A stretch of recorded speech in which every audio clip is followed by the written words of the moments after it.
A liderança do hospital é a principal responsável pela forma como um hospital trata seus pacientes. Isso precisa ser colocado de forma institucional.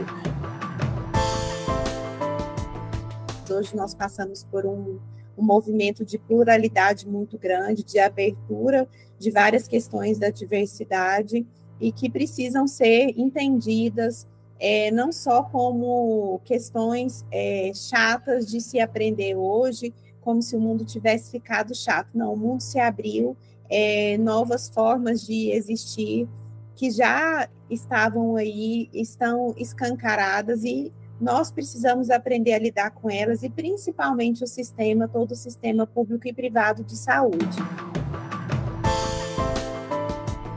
É preciso capacitar as pessoas. É preciso, na verdade, qualificar essas pessoas para que elas tenham práticas e condutas diferentes, enfrentando situações específicas de cada paciente. Essa é uma tarefa, e a gente chama, inclusive, no termo de educação permanente, porque isso vai mudando de tempo em tempo. Olá, seja bem-vindo. Este é o podcast A Experiência do Paciente da Sobresp, a Sociedade Brasileira de Experiência do Paciente e Cuidado Centrado na Pessoa.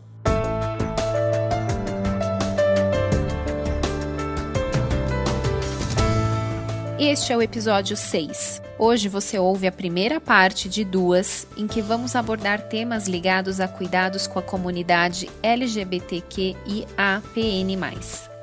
Nosso objetivo com o episódio de hoje é responder à pergunta: como as instituições precisam se preparar para prestar atendimento a esta comunidade?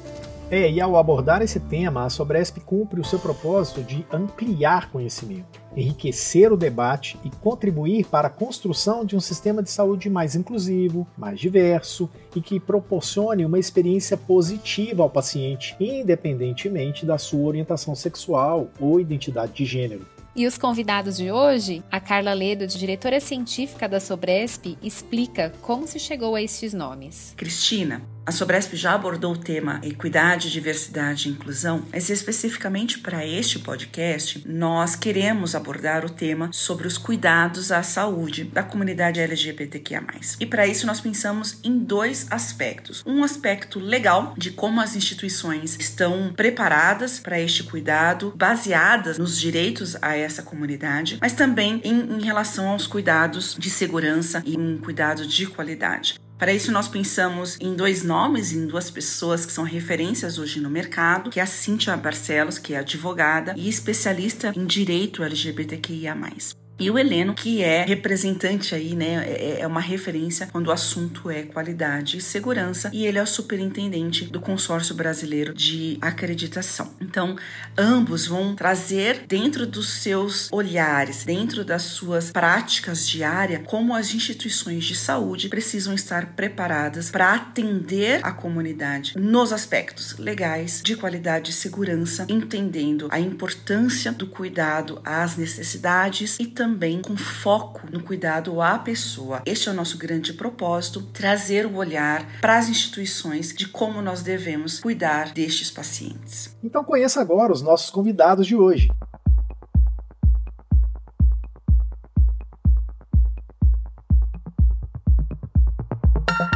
A Cíntia Barcelos é advogada, especialista em direito homoafetivo, famílias, sucessão e em métodos extrajudiciais de solução de controvérsias. Ela é membro da Comissão da Diversidade Sexual e Gênero do Conselho Federal da OAB e presidente da Secretaria de Direito Homoafetivo do Instituto Brasileiro de Direito da Família. E ela é palestrante e autora da cartilha ABC do Direito Homoafetivo. E o Heleno Costa Júnior é graduado em enfermagem, mestre em avaliação, especialista em acreditação internacional e gestão em saúde, certificado em Leadership CEBEX, professor em MBA e pós-graduação, membro da Academia Europeia de Líderes de Alta Gestão e ex-membro do Comitê Internacional de Padrões, a Joint Commission International. Agora, antes da gente seguir em frente, eu tenho um recado para você que está ouvindo a gente no Spotify. Responda a enquete deste episódio. Você acredita que os serviços de saúde da sua região estão preparados para atender às necessidades da comunidade LGBTQIAPN+? E se quiser saber mais sobre a Sobresp, siga a Sociedade nas redes sociais. Seja no Facebook, no YouTube, no Instagram ou no LinkedIn, o nosso @ é sempre o mesmo, Sobresp, e o site não poderia ser diferente, sobresp.com.br.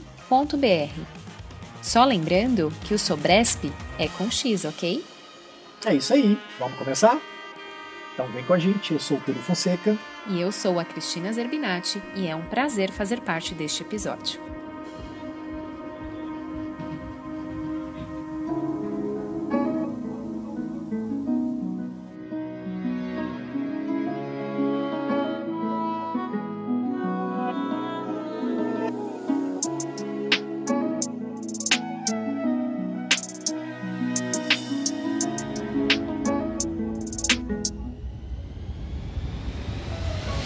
Bom, nesse bloco a gente vai explorar o contexto legal e os direitos da comunidade LGBTQIAPN+, no contexto da saúde. A advogada Cíntia Barcelos vai fornecer uma visão abrangente sobre os aspectos legais e os desafios enfrentados por essa comunidade ao acessar o serviço de saúde. Serão abordadas questões como legislação antidiscriminação, reconhecimento de identidade de gênero e orientação sexual e a importância de garantir o direito à saúde para todas as pessoas, independentemente da sua orientação sexual ou identidade de gênero. E antes de trazermos os convidados, é importante ressaltar a relevância e a importância de explorar este tema. A intenção da Sobresp é abordar de forma inclusiva e sensível os desafios enfrentados pela comunidade no contexto do cuidado em saúde. Ao trazer a Cíntia Barcelos e o Heleno Costa Júnior para falar conosco hoje, a gente busca ampliar o conhecimento sobre como as instituições de saúde devem se preparar para prestar atendimentos seguros e inclusivos. Esse episódio é uma oportunidade para aprofundarmos nossa compreensão sobre as demandas e os obstáculos enfrentados pelas pessoas no acesso à saúde, além de refletirmos sobre as medidas necessárias para promover um cuidado centrado na pessoa, que respeite a diversidade e a individualidade de cada paciente. Isso, e em respeito a você que está ouvindo este episódio, eu dou boas-vindas a Cíntia Barcelos. Olá, obrigada. Esse é um tema que faz parte da minha vida profissional. Eu sou advogada, especialista em direito das famílias e direitos LGBTI+, e também trabalho como consultora em diversidade para empresas. Esse é um tema que eu me aproximo bastante, e falar em direitos da diversidade sexual e de gênero, mais do que entender todas essas letras, todas essas identidades sexuais, o mais importante é o respeito. E quando nós falamos sobre pessoas trans, homens trans, mulheres trans, pessoas não binárias, também o termo transgênero, o principal é o nome. Começamos pelo nome, pelo respeito ao nome e pelos direitos de personalidade, da dignidade da pessoa humana com relação ao nome da pessoa que a gente identifica como nome social. Então, hoje, no Brasil, nós temos a possibilidade de alteração do nome, de registro, sem a necessidade de cirurgia e a necessidade de algum relatório psicológico ou médico que ateste que a pessoa é uma pessoa trans. E ela pode fazer essa alteração diretamente no cartório. Essa é uma demanda, né, uma norma do Conselho Nacional de Justiça, mas, apesar de termos essa possibilidade em cartório, ela não é plenamente acessível. Existe um custo para que as pessoas possam fazer essa alteração, e hoje no Brasil quem apoia as pessoas em vulnerabilidade socioeconômica nessa questão são as defensorias públicas dos estados. Paralelamente a isso, as questões da alteração do nome e gênero nos cartórios, modificando assim o registro civil, nós temos o nome social, que é o nome com que a pessoa se identifica. Então, o grande dilema às vezes, das pessoas leigas que não estão acostumadas a lidar com essa diversidade sexual e de gênero, é entender que, por elas não terem alterado o seu registro civil, elas não têm direito ao uso do nome social. E isso hoje, dentro do direito brasileiro, já é respeitado, é o direito da autonomia e da personalidade da pessoa. Então, ela deve, sim, se identificar o nome dela, o nome social que ela deseja ser chamada, e, assim, todo o sistema de saúde deve respeitar esse nome, tanto como ela usuária, como também uma profissional de saúde sem essa alteração. Então, a gente parte daí, né, do primeiro respeito, até mais do que conhecer todas as identidades e a utilização desse nome como um direito à dignidade e à igualdade. Ok, seja bem-vindo também, Heleno. Olá, prazer estar aqui tratando desse tema com vocês, para esse público, né, hoje considerado, né, dentro dessas denominações, e acho que isso, primeiro até aqui acompanhando a fala da doutora Cíntia, tem a ver muito mais com uma questão do indivíduo, da pessoa. E no ambiente da saúde, isso ganha ainda mais uma transversalidade do ponto de vista desse respeito à condição. Até porque o serviço de saúde não é um serviço de procura espontânea. Há sempre uma necessidade associada ao fato daquela pessoa estar naquele ambiente de cuidado ou de tratamento de saúde. E até a denominação do termo paciente, hoje em dia se discute muito, né, porque há essa linha hoje de colocação do cuidado centrado na pessoa que está numa condição de paciente. Acho que isso é a grande questão que precisa ser colocada. E outra, porque aquele indivíduo, por ser, né, alguma dessas denominações, não tem, por exemplo, fisiologicamente, fisicamente, uma composição diferente de qualquer outro indivíduo, né? E o tratamento a qual ele vai ser submetido, um diagnóstico, uma cirurgia, um exame específico, também não importa nessa direção. O que é essencial, e que, inclusive, eu quero chamar a atenção, é que todo ano, dia 17 de setembro, é considerado o Dia Mundial da Segurança do Paciente pela Organização Mundial da Saúde. Então, todos os países membros da OMS devem desenvolver campanhas voltadas nesse dia especial. E essa campanha deve se prolongar pelo menos no ano seguinte. E, para vocês terem uma ideia, esse ano o tema é engajar pacientes para a segurança do paciente. E o slogan da campanha é justamente ouvir a voz do paciente, fazer ouvir a voz do paciente, né? E esse paciente, ressalto, é um indivíduo que traz necessidades únicas.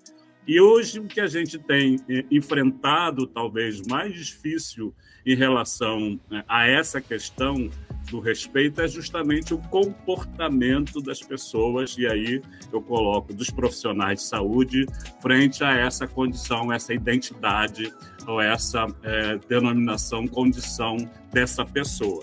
Como a doutora Cíntia colocou, essa questão de legislação e regulamentos precisam também ser atendidas, compreendidas no âmbito das instituições de saúde. E uma grande questão importante é que toda instituição de saúde é um coletivo de pessoas, né, de diversidades. E o que é central no trabalho, por exemplo, que a gente faz em relação às acreditações é fazer com que cada instituição tenha linhas de condução ou diretrizes que, na verdade, condicionem o comportamento, a prática, a conduta dos profissionais em relação ao atendimento dessas necessidades e de todos esses direitos que essas pessoas, né, aqui chamando pessoas, têm quando estão submetidas a um tratamento, a um cuidado, né? Também existe uma política nacional do Ministério da Saúde que foi também tratada em relação ao atendimento integral à saúde da população LGBTQI, né? Agora a PN também mais nesse ambiente, e essa política visa promover, né, o universo dessa saúde integral, bem como também contribuir para essas desigualdades e dentro desse universo, não só do SUS, que é mais importante, mas também de qualquer instituição de saúde no Brasil. Muito bom, Heleno. E aí, Cíntia, eu queria voltar com você para uma pergunta, né? Assim, hoje, quais são os principais direitos legais que garantem a igualdade e a proteção dos direitos da comunidade LGBTQI/APN+, no contexto da saúde? Sim, como eu pontuei, né, no primeiro momento, o direito ao uso do nome social, então o SUS permite, né, a utilização do nome social na hora que a pessoa vai identificar e solicitar um serviço. E isso deve ser uma medida também tratada, né, para os outros hospitais de forma privada, porque já existe uma norma pública nesse sentido. Com relação à política integral, né, já é uma política do Ministério da Saúde de apoio à saúde trans. Temos também, dentro do Conselho Federal de Medicina de 2020, uma resolução também de apoio a essas questões. Tem algumas questões muito pontuais hoje dentro da saúde das pessoas trans. A identidade de gênero de pessoas transexuais, ela sai do CID-11, que patologizava as identidades, para ir para o CID-10 como uma incongruência de gênero, como questões relativas à saúde sexual. E isso acontece de forma recente, em 2018, e acompanhando, né, essa transição da questão da transexualidade dentro do CID, o próprio Conselho Federal de Psicologia também emite uma resolução número 1 de 2018, aonde apoia profissionais psicólogos a não patologizarem as identidades trans. Então, o movimento social de pessoas trans iniciou uma luta pela despatologização, para que pudéssemos chegar hoje até aqui com esse atendimento dessas pessoas no SUS, para que elas pudessem ser vistas sem serem uma doença, né? A condição de vida delas não ser enxergada como uma doença, e sim como uma questão do indivíduo, assim como aconteceu com a homossexualidade em 1990, quando a OMS retira a homossexualidade também do rol de doenças. Então, a homossexualidade acontece, essa retirada em 1990, e em 2018 acontece agora como a transexualidade. Então, não falamos mais nem homossexualismo, que se remete à doença, nem transexualismo, que também remete a uma condição de doença. Hoje é homossexualidade e transexualidade. E é importante, quando eu trago essas duas questões, da homossexualidade e da transexualidade, porque nós precisamos, quando falamos de saúde trans e de pessoas trans, separar o que é orientação sexual e o que é identidade de gênero. Então, a orientação sexual, ela é uma condição humana, onde pessoas podem ser heterossexuais, homossexuais, bissexuais.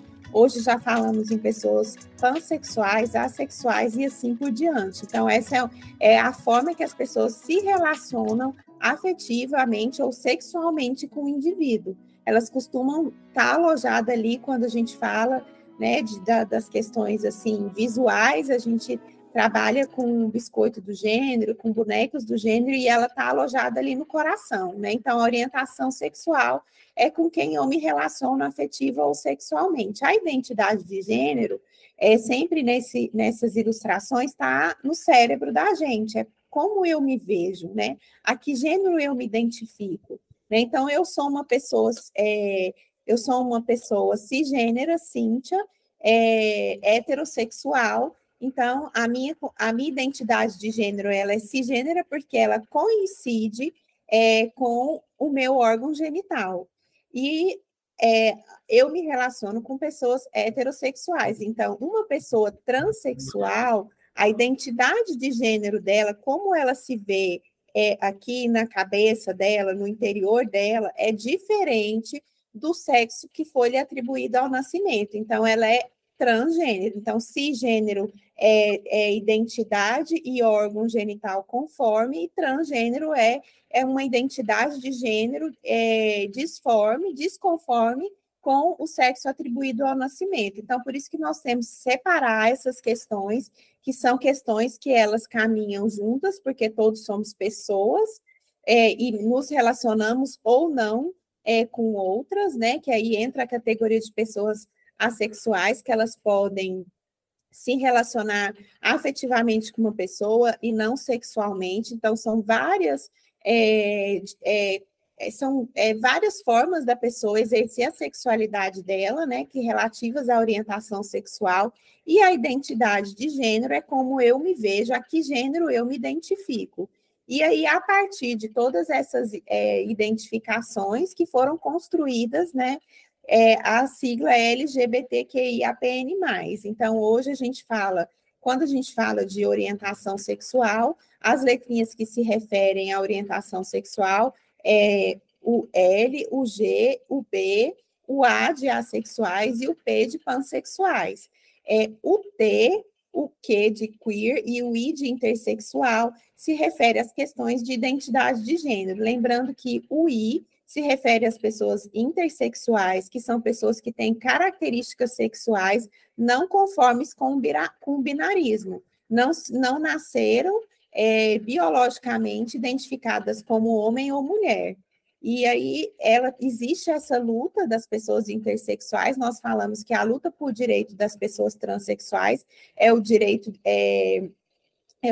de existir e de ser de mudar, e a luta das pessoas intersexuais é o direito de não mudar, porque as pessoas, quando não existe isso, as pessoas da área médica podem falar melhor que eu, quando não existe um risco à saúde da pessoa, o ideal é que se mantenha as características sexuais dos dois gêneros, para que a pessoa possa, sim, se identificar, crescer e se identificar. E isso nós já temos dentro do Conselho Nacional de Justiça a possibilidade de registro de uma pessoa ou uma criança que nasce intersexual com sexo ignorado. Então, temos avançado bastante na evolução dos direitos relativos à personalidade, ao nome, dentro do Supremo Tribunal Federal, porque nós hoje não temos nenhuma lei que ampare esses direitos, mas temos decisões que são chamadas de vinculante, que significa que vincula toda a sociedade, todos os órgãos e instituições públicos ou privados devem respeitar. E temos, assim, todos esses direitos que devem ser respeitados e, consequentemente, eles refletem no sistema de saúde. Muito bom, Cíntia, muito obrigada. E aí, Heleno, para a gente continuar, né, acho que talvez no mesmo caminho aqui que a Cíntia nos conduziu, com esses avanços, né, legais e os sociais no reconhecimento dos direitos, né, do LGBTQIAPN+, como que esses avanços têm impactado hoje, né, nos cuidados de saúde e a experiência do paciente? Bom, acho que ainda temos aí um longo caminho a percorrer, né? A doutora Cíntia está colocando, inclusive, essa questão de todas essas definições, né? Todos esses conceitos, mas muito mais do que isso, todo esse entendimento dessas relações que se travam dentro de um ambiente de saúde. Diferentemente do que foi bem colocado, no que se refere à afetividade, às formas de relações sexuais, isso não vai acontecer no ambiente de saúde. A lógica tem a ver justamente com esse respeito a essa condição desses pacientes ou dessas pessoas no âmbito do cuidado da saúde. Há, de fato, uma necessidade, e esse é um trabalho que a gente vem evoluindo do ponto de vista até de padrões, requisitos dentro dos programas de acreditações relacionados com essa conscientização desses direitos, né? Um dos padrões, se me permitem lendo aqui, a liderança do hospital é a principal responsável pela forma como um hospital trata seus pacientes. Isso precisa ser colocado de forma institucional, dizendo ainda que uma das necessidades humanas mais importantes é o desejo de respeito e de dignidade, né? E, mais uma vez, citando que, além da condição de pessoa e de suas necessidades, ele tem uma doença ou uma condição de saúde, né, inadequada ou inesperada. Isso é a condição central, que muitas das vezes essa doença ou essa condição vem justamente por outros fatores sociais, familiares daquela pessoa que agravam, inclusive, a condição de saúde, né? Ele é, na verdade, uma pessoa que mora sozinha, solitária, isolada, sem acesso à condição de serviços, e imagina você entrar num ambiente de cuidado e não ter esse direito, né, à dignidade, né? E, por exemplo, muito importante, a gente percebe ainda muitas inconsistências em relação à privacidade das pessoas, porque o fato de você reconhecê-la dentro de um determinado gênero, por exemplo, implica, por exemplo, que você coloque para atender aquela pessoa profissionais do sexo masculino ou do sexo feminino, até se essa pessoa tem, na verdade, constrangimentos associados. Mas, muitas das vezes, os profissionais não perguntam isso às pessoas, né? Muitas das vezes, inclusive, essas pessoas são expostas, né, indevidamente, sem que se consulte essa condição do paciente. Então, essa consciência que eu acho que é o grande desafio que a gente vai ter que evoluir do ponto de vista desse atendimento, não só aos direitos, mas à condição do respeito a essas pessoas. A gente tem visto algumas evoluções, mas isso ainda é muito pontual, né? Tanto do âmbito do ponto de vista público quanto do ponto de vista privado, porque hoje as acreditações transitam já nesses dois ambientes. A doutora, eu também citei a questão da política nacional, um documento por si em si não resolve a questão, né? É preciso que ele consiga, na verdade, ter alcance onde? Nas condutas, né? No comportamento dos profissionais frente àquela situação daquele paciente. Então, essas campanhas também são importantes, que hoje vão se colocando até da condição dessa pessoa ser chamada pelo nome que prefere, e agora, mais ainda, como também foi colocado, a legislação garantindo o direito ao uso do nome social, que vai, inclusive, nessas pulseirinhas, né, ali de identificação oficial dos pacientes, mas muitas das vezes isso implica numa decisão em relação a uma condição do gênero dessa pessoa, por exemplo, se essa pessoa fosse atendida em alguma especialidade que envolva a relação de intimidade desses indivíduos. Então, isso precisa ser ainda muito mais colocado como uma consciência de conduta e de comportamento dos profissionais e das instituições, primeiro, né? E não discriminar, não ter barreiras frente a essa condição, mas de colocar os profissionais de saúde também com esse respeito a essa dignidade dessas pessoas. Perfeito. Acho que aqui, então, a gente encerra o primeiro bloco do programa. A gente vai para um break rapidinho e já estamos de volta.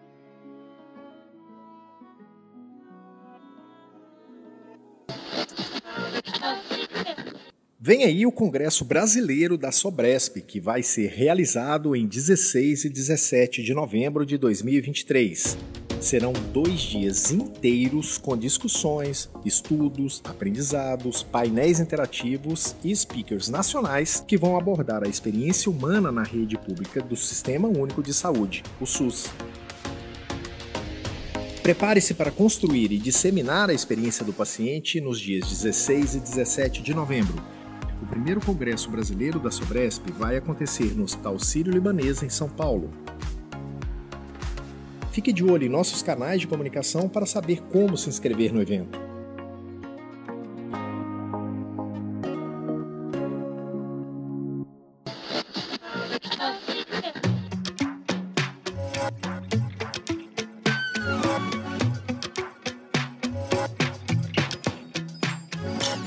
Então a gente está de volta para explorar a importância da acreditação e dos padrões de qualidade no cuidado à comunidade LGBTQIAPN+, e a gente quer saber quais são as melhores estratégias para garantir um cuidado inclusivo e acolhedor para os pacientes. Heleno, a gente começando por você, como a acreditação internacional e os padrões de qualidade podem ajudar as instituições de saúde a oferecer um atendimento inclusivo e de qualidade para a comunidade LGBTQIAPN+. Bom, acho que uma primeira coisa, né, é que a acreditação ela vem com uma proposta de normalizar, né, uma proposta de construir padrões, critérios, diretrizes, justamente para que você possa organizar o trabalho do coletivo, né? Você imagina, e aqui falando, por exemplo, de um hospital, quanto se tem de diversidade, né, de profissões, de profissionais, de categorias de serviços atendendo um único paciente. Então, se cada um dele atuar da sua própria forma, né, ou sem essa orientação institucional estabelecida, isso se torna muito mais difícil de você alcançar um determinado nível, tanto de qualidade, quanto mais de segurança junto à prestação de serviços ou de cuidados a esse paciente. Portanto, os requisitos que são colocados pelos programas de acreditação agora vêm trazendo também toda essa lógica de enquadrar essas diferentes categorias de pessoas, de indivíduos, como parte ativa de seus processos de cuidado. Acho que esse é o grande movimento que a gente tem que fazer dentro desses processos de acreditação, de alcançar também a sociedade, né? Aquele indivíduo, seus familiares ou seus representantes legais, frente às suas necessidades de cuidado de saúde. A gente está falando, por exemplo, de pessoas, indivíduos que são neonatais, que são crianças ou que são idosos frágeis, que muitas das vezes não estão aptas a lidar com a sua própria representação legal. Então, você tem outros indivíduos tomando decisões por essas pessoas. Então, isso também precisa ficar claro quando o paciente, essa é a questão que se coloca nas acreditações, quando um paciente ingressa numa instituição de saúde, ele precisa ter acesso e ser motivado a conhecer seus direitos. Isso também é uma situação que a gente precisa destacar, porque não dá para conhecer, né, toda a legislação aplicável ou vigente em relação a determinados grupos, mas é preciso que a instituição disponibilize esse acesso, esse caminho de acesso do paciente ou de sua família, de seu cuidador, para esse conjunto de direitos. Então, um dos requisitos do manual não é só ter o direito escrito, guardado num livreto dentro de uma gaveta, né, no quarto daquele paciente. Ele precisa estar à vista, ele precisa ser de conhecimento dos profissionais e os profissionais precisam estimular as pessoas a ter esse direito. Agora se discute muito, por exemplo, a questão do acesso a informações de prontuário, né? E muitos dos pacientes não sabem exatamente como isso deve ser feito de forma, inclusive, legal. Então, hoje o Conselho Federal de Medicina tem estabelecido dentro do seu próprio código, e os médicos, principalmente, têm essa informação, de que o prontuário é do paciente sob a guarda e responsabilidade da instituição de saúde. E, portanto, ele pode ter acesso. Agora, cada instituição vai ter que definir qual é a forma de acesso, o meio de acesso, inclusive, porque hoje a gente está lidando, muitas das vezes, agora o próprio SUS, né, o Ministério da Saúde, acabou de assinar com a EBSER, a Empresa Brasileira de Serviços Hospitalares, a introdução de prontuários eletrônicos, né, em todo o sistema. Então, como acessar isso, né? Qual é o conjunto de informações que interessa, que importa com o paciente, inclusive da sua própria identificação, porque a gente está tratando desse grupo que nós estamos discutindo aqui para entender, por exemplo, se ele está ali reconhecido e identificado com seu nome social, quando for essa opção. E até a denominação que vai aparecer, e a doutora Cíntia bem esclareceu as diferenças em relação ao sexo, porque hoje, muitas das vezes, nos prontuários de hospitais que a gente avalia como parte da acreditação, só tem lá masculino e feminino, não tem outras opções, né? Então, isso já é um constrangimento constrangimento que se faz com o paciente já na entrada, e muitas das vezes uma desconsideração com essas outras questões que foram bem colocadas. Então, precisamos evoluir bem ainda nessa direção. E no primeiro bloco, nós comentamos, né, Heleno, sobre a segurança e a qualidade ali relacionada aos pacientes, e o quanto que isso agora, né, também toma uma proporção para que existam diretrizes e requisitos específicos, talvez, para que a gente consiga garantir a segurança e a qualidade do cuidado para as necessidades da comunidade LGBTQ e APN+. E acredito eu que desafios e oportunidades, né, de implantação das políticas e das práticas de acreditação temos e ainda teremos, né, por um tempo. E aí eu queria que você comentasse um pouquinho sobre isso com a gente. Exatamente, né? Acho que uma outra questão é a gente entender esse conceito de segurança do paciente, né? Então, a Organização Mundial da Saúde tem isso definido, o Ministério da Saúde do Brasil tem também dentro do Programa Nacional de Segurança do Paciente, e junto desse programa, dentro de uma resolução da Anvisa, da Agência Nacional de Segurança do Paciente, por exemplo, o estabelecimento dos núcleos de segurança do paciente, e o conceito associado à segurança tem a ver com você garantir a redução de riscos associados aos cuidados em saúde, sendo principalmente esses riscos desnecessários ou riscos evitáveis. Porque quando você está passando por um atendimento de saúde, muitas das vezes você passa por um corte, uma infusão, né?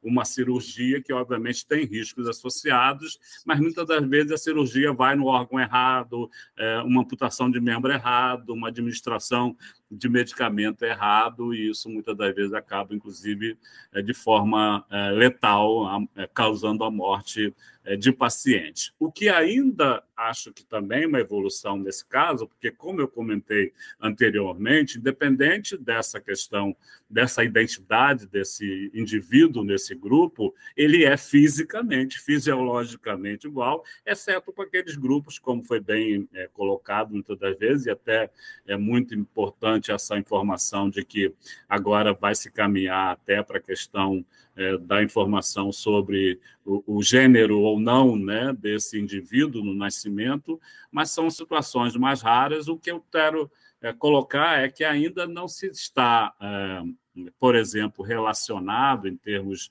de riscos, né, essa questão de atitudes indevidas ou comportamentos indevidos frente a esses pacientes desse grupo. Então, acho que isso também é uma evolução importante. Eu até acompanhei um grupo que participa de discussões também para o Ministério e para a Organização Mundial da Saúde, do entendimento de como essa questão da segurança desses grupos específicos poderia ser também colocada conceitualmente, até para que a gente avançasse, inclusive, na ampliação desse conceito de segurança do paciente como um todo. Acompanhando o Heleno nas suas considerações, duas coisas me chamam muita atenção, né? Quando você fala, Heleno, sobre a conscientização e a consciência, né, dos profissionais da saúde. Então, nós temos hoje uma política que institui, né, o processo transexualizador dentro do Sistema Único de Saúde, o SUS. E aí, dentro desse processo transexualizador, existem várias demandas para que essa segurança desse paciente aconteça de uma forma pontual. Então, quando o processo transexualizador, ele primordialmente, nós falamos até juridicamente, porque é importante eu pontuar essa questão jurídica, porque antes do Supremo Tribunal Federal reconhecer através de uma ação constitucional a possibilidade de alteração de nome, gênero e cartório, as pessoas trans tinham que socorrer-se da justiça, né, através de uma ação de alteração de nome. Nós falamos ainda de alteração de nome e sexo, nós hoje falamos de alteração de nome e gênero. Então era um processo judicial longo, que causava um estressor muito grande nessas pessoas, porque elas tinham que ser remetidas às perícias psicológicas e médicas, e aí elas tinham muito medo de serem examinadas de forma médica para que se constatasse uma transexualidade. Raramente acontecia casos assim. O regular era que nessa consulta médica ela era entrevistada por um médico que não fazia nenhum exame físico nela, e depois ela falava com um profissional da área de psicologia para que pudesse ser atestada ali que era uma pessoa transexual, quando hoje, com as evoluções, a minha autonomia da vontade já diz sobre mim. Se eu falo que eu sou uma pessoa transgênero, eu não preciso de nenhum atestado, de nenhum relatório médico. Então, evoluímos bastante nessa situação. Então, eu participei de vários processos onde a pessoa tinha que ser exatamente ou uma mulher trans ou um homem trans cirurgiado, passado por uma cirurgia que é denominada de transgenitalização, para que ela pudesse alterar seu nome e gênero. Quando o julgador não entendia que essa condição o nome e o gênero estava adequado, ele permitia a alteração do nome e mantinha o sexo masculino quando a identidade de gênero era feminina, causando ali inúmeros prejuízos para essas pessoas, inclusive até hoje, com o registro dessa forma. Então, evoluímos bastante, e isso acompanhando também o processo transexualizador. Então, voltando para as questões de saúde, e aqui eu tenho que fazer uma menção à mestre Bianca Lopes Rosa, que é gestora pública aqui em Goiás e trabalha dentro do SUS, tanto a nível nacional quanto a nível em Goiás, que trocou várias informações comigo sobre todas essas questões. Então, dentro desse processo transexualizador, o que as pessoas utilizam? Elas utilizam hormonioterapia, elas utilizam as especialidades de ginecologia, proctologia e de cirurgia plástica, fazendo mastectomias com relação ao gênero que ela se identifica. E aí as dificuldades que se refletem nessa segurança desse paciente, mesmo com os programas institucionalizados no SUS, são inúmeras. Então, elas passam tanto por processos ambulatoriais, que são psicológicos, e de mudanças de características ali sexuais ou até de funcionalidade dos seus órgãos genitais, mas passam também por cirurgias. E hoje nós nós deixamos de falar já de cirurgia de transgenitalização para falar de cirurgias de afirmação de gênero.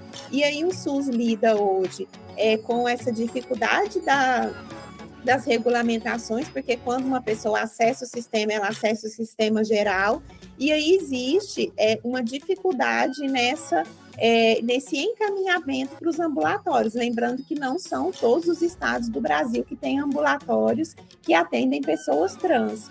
E aí são essas inúmeras questões envolvendo, de fato, a segurança que refletem também no sistema privado. E quando a Helena fala de conscientização, e quando eu falo de respeito primeiro ao nome, essas instituições envolvendo as acreditações precisam conscientizar os seus profissionais de saúde com capacitação sobre tudo isso que nós estamos apontando aqui, para que essas pessoas tenham a segurança devida.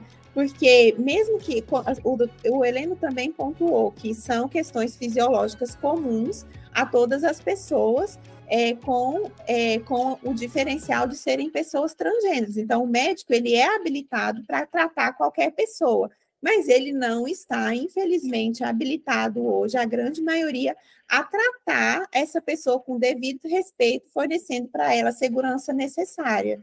Então, são todos esses vieses que eu enquanto profissional e consultora em diversidade para empresas, entendo e faço aqui essa problematização para que os hospitais, tanto públicos quanto privados, se especializem. Existe um esforço para que isso aconteça. O SUS trabalha de forma fantástica, porque se não fosse ele, não existiria nem essa possibilidade de estarmos conversando aqui hoje com todos os avanços.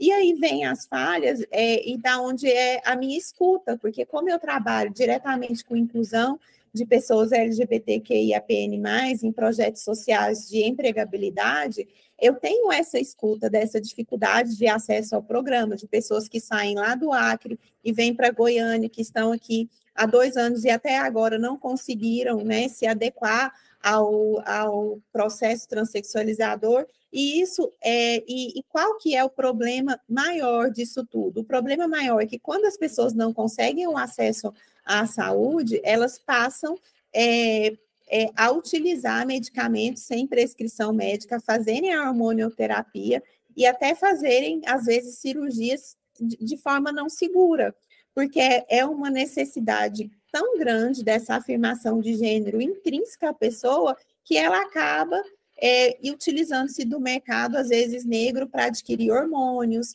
para fazer algumas cirurgias, utilizam silicones industriais para fazerem essa hormonização corporal. Então, a problemática é gigante em torno desse tema e necessária ser dita também. A gente finaliza o segundo bloco, não sai daí, a gente já volta.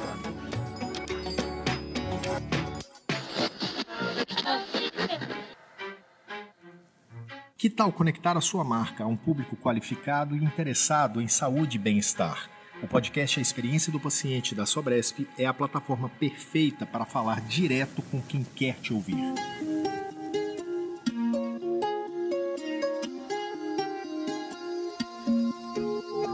Enquanto, por um lado, a sua marca vai ajudar a fortalecer este canal que trata de experiência do paciente, por outro, ela vai fazer parte de conversas inspiradoras, debates aprofundados e vai ajudar a disseminar informações de qualidade. Quer apoiar o podcast A Experiência do Paciente? Fale conosco agora mesmo pelo e-mail contato@sobresp.com.br.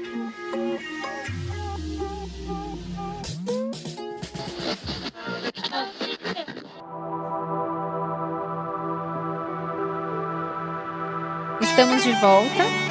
Agora a gente vai falar sobre os desafios enfrentados pelas instituições de saúde na prestação de atendimento à comunidade LGBTQIAPN+, e as oportunidades de melhoria nesse sentido. E eu começo com você, Cíntia. Quais são as competências e as habilidades necessárias para fornecer um atendimento sensível e culturalmente competente para esses pacientes? Então, eu vou voltar no que eu já falei um pouco, que é essa conscientização e a capacitação dos profissionais de saúde para a diversidade, na forma de uma educação. Hoje nós temos necessidade de inclusão de políticas de diversidade dentro das empresas e instituições.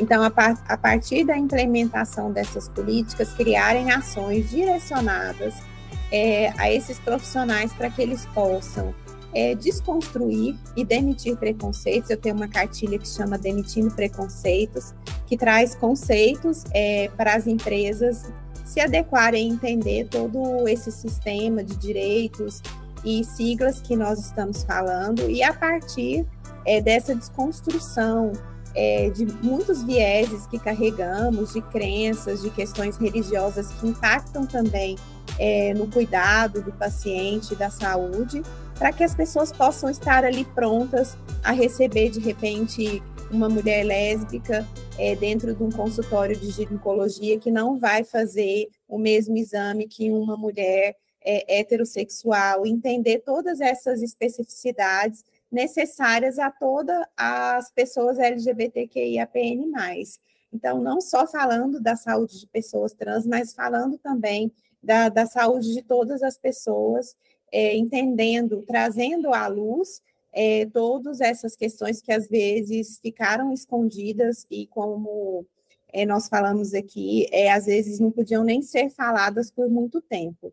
Escancarar mesmo as necessidades. Hoje nós passamos por um movimento de pluralidade muito grande, de abertura de várias questões da diversidade e que precisam ser entendidas não só como questões chatas de se aprender hoje, como se o mundo tivesse ficado chato. Não, o mundo se abriu, novas formas de existir que já estavam aí, estão escancaradas, e nós precisamos aprender a lidar com elas e principalmente todo o sistema público e privado de saúde.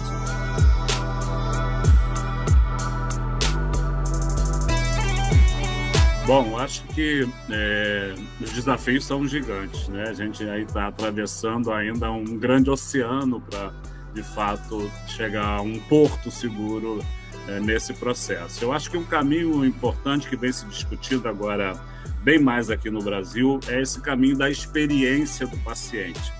Cada vez mais a gente tem visto, tanto no público quanto no privado, um pouco mais de preocupação, mas fundamentalmente de iniciativas voltadas a melhorar essa condição de experiência do paciente.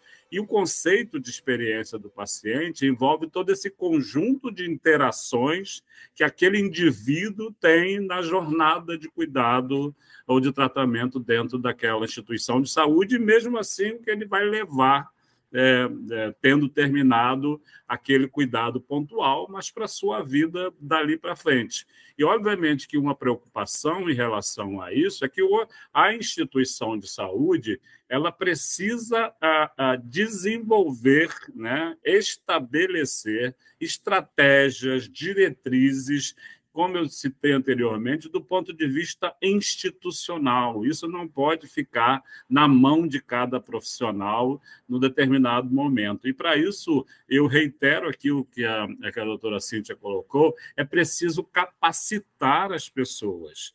É preciso, na verdade, qualificar essas pessoas para que elas tenham práticas e condutas diferentes, né, enfrentando situações específicas de cada paciente.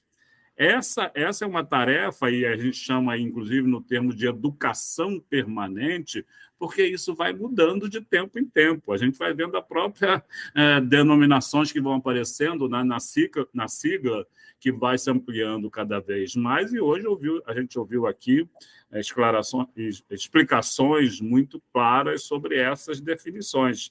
E os profissionais de saúde precisam estar não somente atentos a isso, mas, de fato, conhecendo isso e se capacitando para lidar com essas situações. Isso envolve, além dessa questão, a necessidade de que a instituição tenha, inclusive, estruturas apropriadas para lidar, muitas das vezes, com determinadas etapas do processo de cuidado daquele, né, paciente ou daquela pessoa, melhor dizendo, em função das necessidades que ela apresenta ou da condição que ela, inclusive, desenvolve ao longo desse processo de atendimento. E, portanto, tem que também se avaliar até que ponto os pacientes estão, de fato, recebendo esses cuidados de formas que respeitem e respondam às preferências, necessidades e valores de cada um desses indivíduos. Isso é um trabalho que é tanto institucional, mas também quanto individual de cada profissional no reconhecimento e no atendimento dessa prática, né? Colocando mais uma vez, nossa profissão dentro da saúde tem um diferencial, eu sempre disse, desde o início, quando eu entrei para a minha faculdade, eu entendi que aquilo não era só uma opção, isso envolve também uma vocação, porque eu estou lidando, né, também com outro ser humano que muitas das vezes tem questões muito peculiares, particulares, e que a gente, às vezes, não sabe no dia a dia a lidar com isso. Então, é preciso, de fato, haver uma educação permanente dos profissionais em relação a todo esse processo de atendimento a esse público também específico, aqui foco da nossa conversa.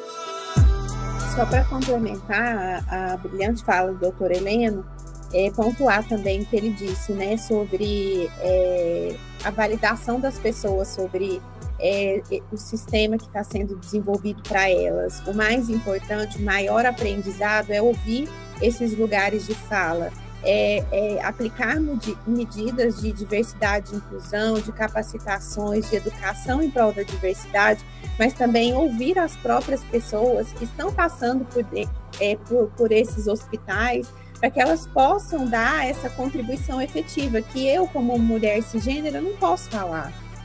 Eu falo de uma proximidade, de uma pessoa que atua com direitos, que está muito próxima, que tem uma escuta ativa e afetiva com essas pessoas, mas só elas podem dizer como está sendo esse tratamento, como ele pode melhorar e como ela mesma quer ser atendida, ouvir mais todas as pessoas dentro desse sistema de saúde. Isso que você está falando, Cíntia, eu acho muito interessante, porque a gente está falando de voz, né? E voz, lugar de fala, uma série de coisas nesse sentido. São coisas complicadas, complexas. E aí, quando a gente começa a falar sobre isso, eu queria colocar um outro ponto, que é a questão de imprensa. Né? A gente pode entender a imprensa como um amplificador de voz. Como é que a gente deve lidar? Quando eu falo a gente, eu estou falando hospitais, eu estou falando gestores, eu estou falando grandes centros de atendimento, grandes clínicas de atendimento, coisas nesse sentido. Como é que a gente pode lidar com isso, incluindo a imprensa nesse sentido? Porque é possível enxergar que eles também, enquanto profissionais de comunicação, eles também têm dificuldades disso. São temas novos, são temas com muita capacidade de a gente trabalhar e de a gente discutir, debater sobre isso, mas que leva dificuldade para todo mundo. Como é que vocês enxergam isso? Tem alguma coisa que vocês possam compartilhar com a gente a respeito disso? A minha experiência com a imprensa, né, em situações de pessoas LGBTQIAPN+, é muito positiva. Eu leio muito e observo muito a linguagem, então a imprensa vem aprimorando sua linguagem e já está capacitada para lidar com essas questões. Então, nós tínhamos muito, por exemplo, quando a gente vai se identificar uma pessoa travesti, é sempre no gênero feminino, a travesti. E existia muito esse erro do pronome. Então, hoje, eu já não vejo isso de forma recorrente. A imprensa, ela começou a se capacitar, de fato, para lidar com esses temas que são muito novos, de uma forma muito importante. Então, hoje, quando você lê uma matéria, dificilmente tem algum erro com relação à identidade de gênero, orientação sexual, são até meios de estudo mesmo. A imprensa, as propagandas, o marketing, ele vem se aprimorando, e a minha experiência é muito positiva com relação a isso. E eu acho que também, do outro lado, né, falando agora pelas instituições de saúde, a gente tem visto cada vez mais esse movimento também das instituições profissionalizando seus meios, seus canais de comunicação, justamente com profissionais de comunicação. Porque a pior informação é aquela que sai distorcida da fonte. Então, é importante que a própria instituição cuide de que essa linguagem seja também colocada na melhor forma de entendimento, de compreensão, mas isso não é uma atitude simples, né? É preciso, e por isso existem os profissionais de comunicação para que, de fato, trabalhem essa linguagem e efetivamente traduzam isso numa comunicação devida, correta, né? Acho que isso também é uma questão importante, porque muitas das vezes a lógica da informação dentro de um ambiente de saúde ela é muito mais também complexa. E se isso não for colocado num meio compreensível para o público em geral, isso muitas das vezes pode gerar já uma distorção na própria fonte, mas fundamentalmente lá no receptor dessa informação. Então, a gente tem observado isso também, acho que a doutora Cíntia tem razão, eu também tenho lido bastante coisa sobre isso, tenho visto mais acertos agora, né, recentemente, né? E eu acho que, do ponto de vista das instituições de saúde, também essa lógica de você profissionalizar, né, e estabelecer mesmo uma linha de comunicação efetiva tem sido também importante para a gente avançar aí nessa questão. Importante pontuar que em programas de diversidade e inclusão, é muito importante que todos os setores estejam conectados. Então, quando se vai capacitar os profissionais de saúde, a liderança precisa estar acompanhando, precisa também ser capacitado, setores de comunicação, setor de recursos humanos, os setores dos profissionais diretamente. Então, é uma iniciativa que ela tem que começar de cima, através da liderança, e descendo para todos os setores, para que, quando seus comunicadores enviem a notícia, envie de forma correta e pontual, para que os externos, né, também façam o seu devido trabalho. E até finalizando também nessa questão, a gente agora tem visto muito mais algumas instituições associando a sua imagem, né, com essa questão de aproximação, né, com esses grupos, e agora mesmo no mês de junho, né, que está justamente se celebrando mais, embora isso seja qualquer mês do ano importante, né, que se estabeleça esse padrão, mas, por exemplo, a gente vê as logos das instituições já, né, com a representação, essa aproximação, né, e aquela questão do friendly, né, do amigável também se colocando naquele ambiente de saúde para considerar já respeito a alguma dessas questões desse grupo do LGBTQIAPN+. É porque, Heleno, hoje nós falamos que a diversidade ela é um valor. Ela não é só uma responsabilidade social, mas ela gera valor, né? Todo time diverso, tudo que as empresas e instituições fazem agregando a diversidade de forma inclusiva, isso gera um valor para a empresa. Então, ela traz uma imagem reputacional dentro do social positiva, mas isso precisa ser feito de forma adequada, para não ser só uma campanha de mês do orgulho LGBTQIAPN+. E aí eu queria, então, que a gente conseguisse compartilhar entre vocês dois, né, quais são os desafios e as oportunidades na criação de um ambiente de saúde seguro e inclusivo para a comunidade LGBTQIAPN+, em parceria com o setor público? Eu acho que a gente já começa essa complexidade na própria conformação das nossas estruturas de governo, né? Então, a gente tem os diferentes entes que hoje são responsáveis em diferentes níveis e condições sobre a questão da assistência à saúde. Além disso, a gente tem hoje no Brasil, né, além de falar do federal, do municipal, do federal, do estadual e do municipal, a gente tem esse grande, né, número de brasileiros e brasileiras que são atendidos pela saúde suplementar. E isso não há, na minha experiência, ainda uma uniformização em termos de todas essas questões que pudessem, por exemplo, direcionar iniciativas efetivamente para esse processo. No entanto, eu acho que hoje, inclusive nessa atual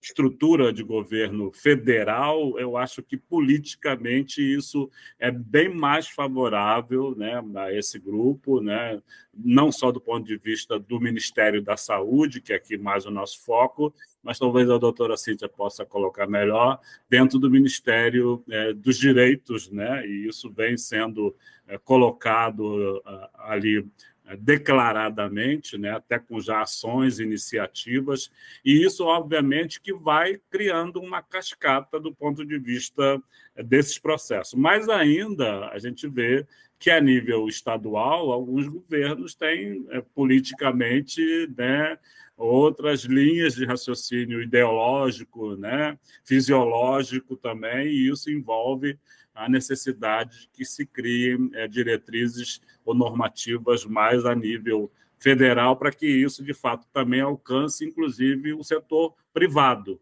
do ponto de vista dessas diretrizes serem alcançáveis ao público de interesse. Então, esse momento, talvez, repetindo, seja politicamente mais favorável a um movimento de alcançar aí do governo algum avanço nessa questão.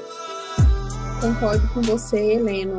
Estamos num momento extremamente favorável para a implementação de novas políticas LGBTQIAPN+. Tivemos, através do Ministério de Direitos Humanos também, a reimplantação do Conselho Nacional de Combate à Discriminação, que é muito importante, que é onde são desenvolvidas todas as políticas nacionais para que possam atingir os estados. Então, vivemos um momento hoje mais favorável, e quando o público avança, o setor público avança, o privado também avança em conjunto, que é o que nós percebemos ao longo de todos os anos. E principalmente com relação às questões da saúde das mulheres, é necessário que hajam esses avanços e que hajam políticas, de fato, que atendam efetivamente os direitos dessa população. E eu fico muito feliz de ver todos esses movimentos, né, acontecendo, e também, como eu disse em outra ocasião aqui, que é muito importante o setor privado aprender, né, o que o setor público já faz, apesar das falhas pontuadas aqui, das dificuldades nos atendimentos, dessa escuta, né, ativa minha como profissional dessas pessoas, mas também desse avanço notável do SUS com relação ao processo transexualizador, a implementação dessas políticas. Então, o setor privado tem muito que aprender com o público para que possa caminhar para os processos de acreditação e de segurança do paciente com mais força e mais assertividade. É isso, gente. A gente falando sobre aprendizado, eu vou pegar uma fala da Cris emprestada e agradecer, porque a gente aprendeu muito hoje. Agradecer a Cíntia, agradecer o Heleno. Obrigado pela atenção, pela disposição, pela disponibilidade, por terem partilhado tanto com a gente hoje. Eu também eu me coloco à disposição de vocês. Também aprendi muito com todos, com o Heleno. É muito importante as falas pontuais de vocês. Túlio e Cris, e assim, se quiserem depois dar continuidade, eu posso convidar a Bianca para vir falar também dessa experiência dela, né, como mestre de saúde, como atuante especificamente nessa área dentro do SUS, a nível nacional e em Goiás. Acho que pode ser um grande diferencial também trazer, né, um lugar de fala tão pontual como o dela. Isso aí. Também agradeço muito e a gente estava até aqui comentando, né? Acho que esse podcast pode puxar outros podcasts também, porque tivemos, né, subtemas, intertemas aí que são absolutamente fantásticos da gente continuar nessa discussão. Muito obrigado aí. Obrigada, gente. Muito obrigada, Cíntia e Heleno.